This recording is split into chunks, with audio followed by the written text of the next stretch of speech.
សូសៀងថ្មីថ្មីស្រីពោលឆ្លងឆ្លើយស្លឹងនៅជោគស្មាយយំតែ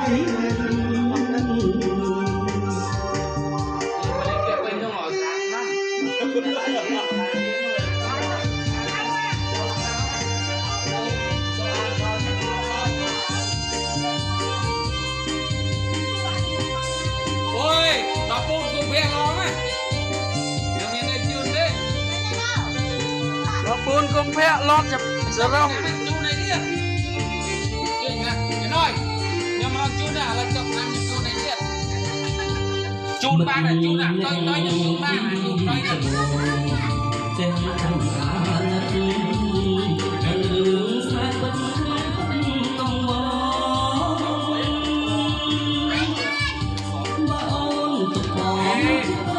សំឡងចិត្តអញក៏សោកបង